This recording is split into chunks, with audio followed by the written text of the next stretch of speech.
একবার শ্রীকৃষ্ণ একটা গাছের নিচে বসে বাঁশি বাজাচ্ছিলেন। ঠিক তখনই একটা হরিণ দৌড়াতে দৌড়াতে এসে তার পেছনে লুকিয়ে পড়ে। হরিণটি ভয়ে কাঁপছিল। শ্রীকৃষ্ণও তখন তার মাথায় হাত বুলাতে বুলাতে জিজ্ঞাসা করে, তোমার কি হয়েছে? তুমি লুকাচ্ছ কেন? আর এভাবে ভয়ই বা কেন পাচ্ছ? তখন একটা শিকারী সেখানে উপস্থিত হয় এবং সে শ্রীকৃষ্ণকে বলে, এটি আমার শিকার, এর উপর শুধু আমার অধিকার আছে, তাই একে আমার হাতে তুলে দিন। তখন শ্রীকৃষ্ণ বলেন, প্রতিটা প্রাণীর ওপর শুধুমাত্র তার নিজের অধিকার থাকে, অন্য কারোর কখনোই অধিকার থাকে না। কথা শুনে শিকারী বলে, এটি আমার শিকার, একে আমি রান্না করে খাবো। তখন শ্রীকৃষ্ণ বলেন, তুমি কি জানো না জীব হত্যা করা পাপ? আর তুমি একে হত্যা করে কি পাপী হতে চাও? তুমি কি জানো মাংস খাওয়া পাপ নাকি পুণ্য? কথা শুনে শিকারী বলল, আমি আপনার মতো জ্ঞানী নই, আমি জানি না মাংস খেলে পাপ হয় নাকি পুণ্য।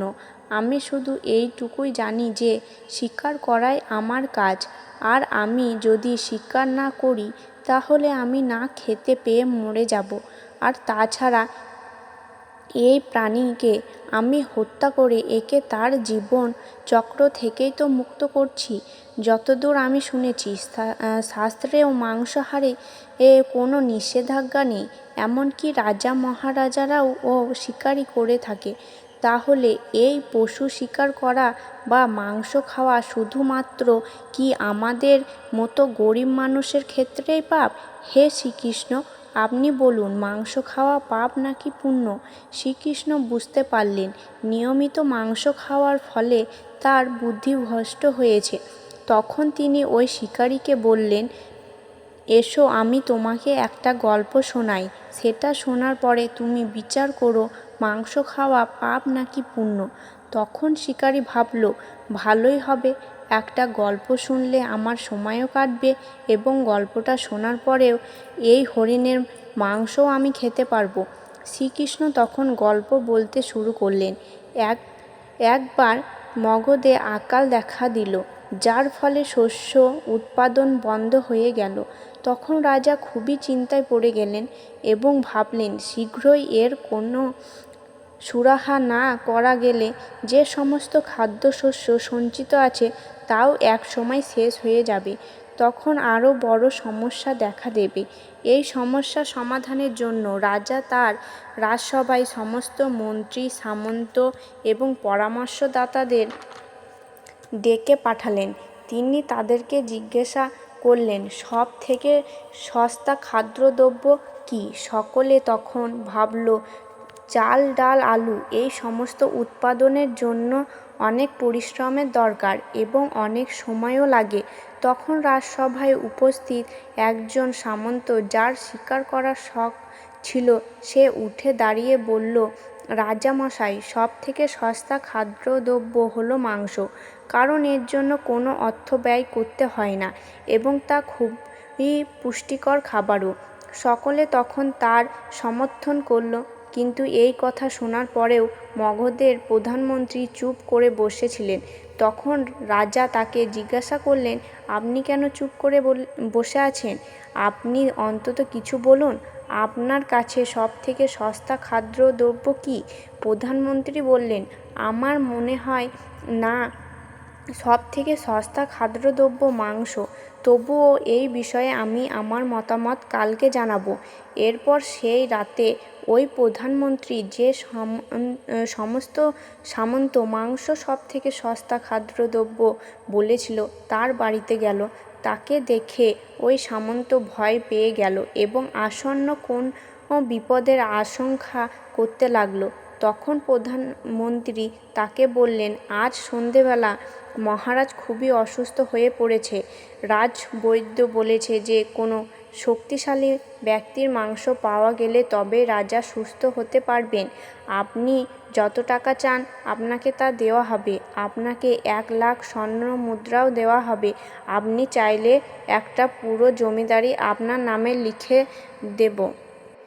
তার বিনিময়ে আপনি শুধু আপনার বুকের থেকে 20 গ্রাম মাংস আমাকে কেটে নিয়ে যেতে দিন। এই কথা শুনে সামন্ত ভয়ে কাঁপতে থাকল। সে ভাবল যে যদি প্রাণী না থাকে তাহলে স্বর্ণমুদ্রা জমিদারি নিয়ে সে কী করবে। সঙ্গে সঙ্গে সে দৌড়ে ঘরে চলে গেল এবং 1 লাখ স্বর্ণমুদ্রা মন্ত্রীর হাতে দিয়ে বলল, মন্ত্রীমশাই, এই 1 লাখ স্বর্ণমুদ্রা আপনি আপনার 1 লাখ স্বর্ণমুদ্রার সঙ্গে যোগ করে নিন, আর এই 2 লাখ স্বর্ণমুদ্রা অন্য কাউকে দিয়ে তার মাংস নিয়ে নিন। আপনি আমাকে এখন যেতে দিন। প্রধানমন্ত্রী বললেন, সামন্তমশাই, আপনি শারীরিক দিক থেকে খুবই বলবান, তাছাড়া আপনার উচ্চতা চেহারা রাজার সঙ্গে অনেকটাই মিলে যায়। তাই রাজবৈদ্য বলেছে যে আপনার মাংসই রাজাকে সুস্থ করতে পারে। তাই আপনাকে আমার প্রধানমন্ত্রীর পদও দিয়ে দেব। দরকার হলে আমি আপনার সেবক হয়ে থাকব, কিন্তু আপনি আপনার হৃদয়ের মাংস আমাকে নিয়ে যেতে দিন। তখন ওই সামন্ত তাড়াতাড়ি নিজের পোশাক ও জুতো পরে নিয়ে মন্ত্রীকে বলল, আমার যদি প্রাণী না থাকে তাহলে আমি প্রধানমন্ত্রীর পদ কেন, রাজার পদ পেয়েও বা কী করব? আপনি বরং আমাকে যেতে দিন। এই বলে সে লাফ দিয়ে ঘোড়ার পিঠে উঠে গেল, কিন্তু প্রধানমন্ত্রী ঘোড়ার দড়ি টেনে ধরে বলল, আপনার কোথাও পালানোর দরকার নেই, আপনি বরং আপনার নিজের ঘরে চলে যান। আমি অন্য কোথাও গিয়ে দেখি যে মাংস পাওয়া যায় কিনা। এই বলে প্রধানমন্ত্রী সেখান থেকে চলে গেল। এরপর প্রধানমন্ত্রী অন্যান্য সামন্তদের বাড়ি গেল এবং সকলের কাছেই মাংস চাইল, কিন্তু কেউই তা দিতে রাজি হলো না। তার বিনিময়ে তারা সকলেই 1 লাখ থেকে 5 লাখ পর্যন্ত স্বর্ণমুদ্রা প্রধানমন্ত্রীকে প্রদান করল। এইভাবে প্রধানমন্ত্রী প্রায় 1 কোটি মুদ্রা পর্যন্ত পেয়ে গেলেন। এরপর তিনি নিজের মহলে ফিরে গেলেন।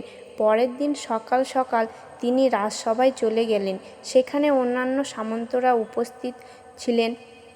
তারা সবাই উদগ্রীব ছিলেন রাজার শরীর কেমন আছে তা জানার জন্য, কিন্তু কেউই কাউকে গত রাতের কথা কিছু বলে উঠতে পারছিল না।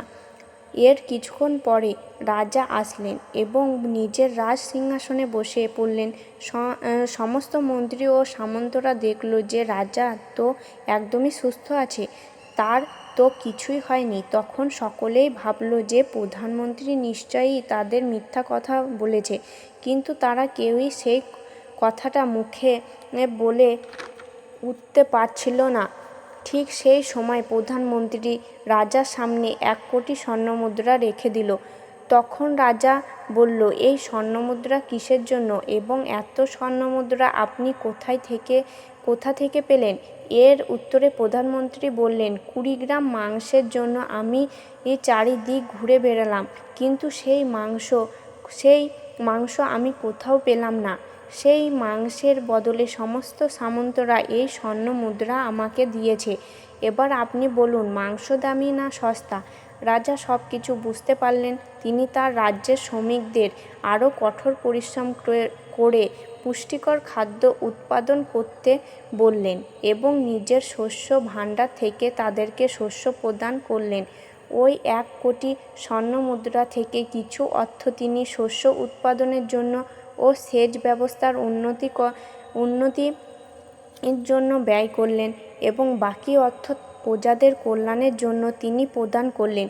কিছুকালের মধ্যেই খুব ভালো শস্য উৎপাদিত হলো, প্রজারাও পুষ্টিকর খাদ্য পেল।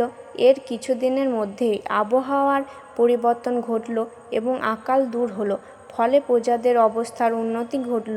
এই গল্প শোনার পর শিকারিও বুঝতে পারল যে শিকার করা মোটেও ভালো নয়। কারো জীবন নেওয়ার মধ্যে কোনো মহত্ত্ব নেই, বরং জীবন প্রদান করাই হলো মহত্ত্বের। প্রতিটা প্রাণীর কাছেই তার জীবন অধিক প্রিয়।